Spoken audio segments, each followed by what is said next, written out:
सुप्रभात। पत्थर तोड़ तवज्जो,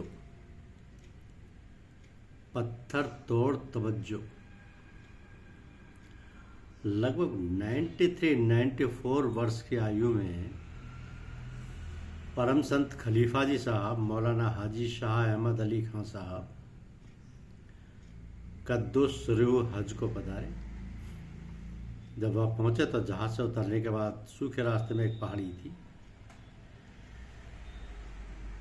उसमें एक बहुत वृद्ध महात्मा पुरुष औलिया अल्लाह एक खो में रहा करते थे। आपने वहाँ सुना था कि वो इतने तेजस्वी हैं कि अगर उनकी नज़र बांध कर पत्थर पर पड़ जाए तो पत्थर टुकड़े टुकड़े हो जाता है। आपको उन महापुरुष के दर्शनों की अभिलाषा हुई तो रात में आप छिपकर बिना डर के खो पर जाकर दरवाजे पर बैठ गए। वो महापुरुष जब खो से निकले तो हजरत खलीफा जी साहब ने एक बहुत बड़ा पत्थर का टुकड़ा लाकर सामने रख दिया, जिसमें उनकी पहली दृष्टि उसी पत्थर पर पड़े। तो हजरत खलीफा जी साहब ने बताया कि सचमुच उस पत्थर पर दृष्टि पड़ने से वो पत्थर हाथ से छूने में रेजा रेजा होकर रह गया था, रेजा रेजा होकर रह गया था।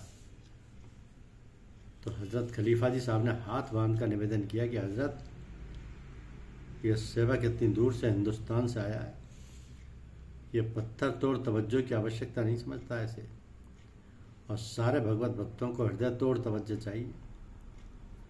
उसके बाद कुछ देर संगत रही और फिर लौट आए। आप बताते थे कि लौटते समय उन महापुरुष ने ऐसी तवज्जो छोड़ी कि सारा पहाड़, पृथ्वी और आसमान सब चक्कर खाते और नाचते जान पड़ते थे। तो सन 1911-12 में पूज्य लालाजी साहब की बदली तहसील कायमगंज से फतेहगढ़ कलेक्ट्री में हो गई। यहाँ पर आपने एक छोटा सा घर तलैया लेन में किराए पर ले लिया था।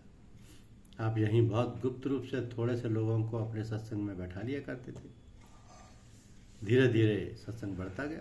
जहाँ दीपक जलता है पतंगे आ ही जाते हैं, तो फूल जब खिलता है तब अपनी सुगंध चारों ओर फैलाता ही है।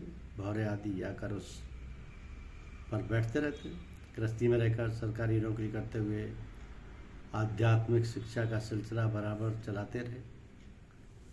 आप कहते थे कि गृहस्थी से अच्छी कोई जगह नहीं जहाँ अपने मालिक का प्रेम पुजारी दूसरे संसारी मनुष्यों से छिपकर रह सके, क्योंकि गृहस्थी में रहकर सबकी भांति दुनियादारी के तरीके पर रहनी सहनी रखना ही पड़ेगी।